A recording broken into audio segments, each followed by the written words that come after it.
জানেন যে গোলাপ শীতের সময় ফোটে, কিন্তু বাকি সময় কি আমরা গোলাপের সুবাস পাবো না নাকি? সারা বছর গোলাপ পেতে হলে যত্ন নিতে হবে।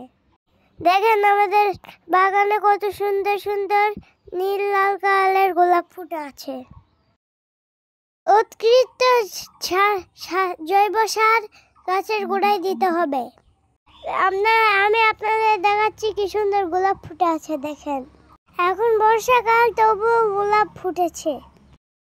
আপনার ভার্মি কম্পোস্ট ব্যবহার করবেন সব সময়।